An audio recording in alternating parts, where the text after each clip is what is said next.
వార్తలకి స్వాగతం. విశాఖపట్నం ఆంధ్రప్రదేశ్ తూర్పు ప్రాంత విద్యుత్ పంపిణీ సంస్థ వినియోగదారులు విద్యుత్ బిల్లుల్లో APEPDCL website mobile app ద్వారా చెల్లించవచ్చు అని సంస్థ చైర్మన్ మరియు మేనేజింగ్ డైరెక్టర్ పృథ్వీ తేజ్ ఇమ్మడి ఒక ప్రకటనలో పేర్కొన్నారు.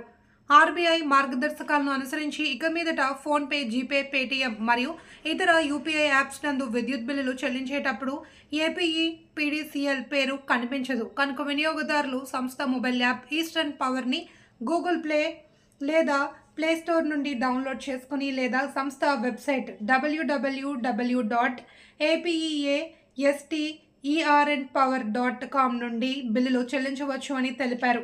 ఏపీఈ పీడీసీఎల్ మొబైల్ యాప్లో కానీ లేదా సంస్థ వెబ్సైట్లో కానీ బిల్లులు చెల్లించేటప్పుడు వినియోగదారులు తమ ఫోన్పే, జీపే, పేటీఎం మరియు ఇతర యూపీఐ యాప్స్తో పాటు debit, credit, net banking, wallet, cash కార్డ్స్ని కూడా వినియోగించుకోవచ్చు అని వినియోగదారులకు విజ్ఞప్తి చేశారు.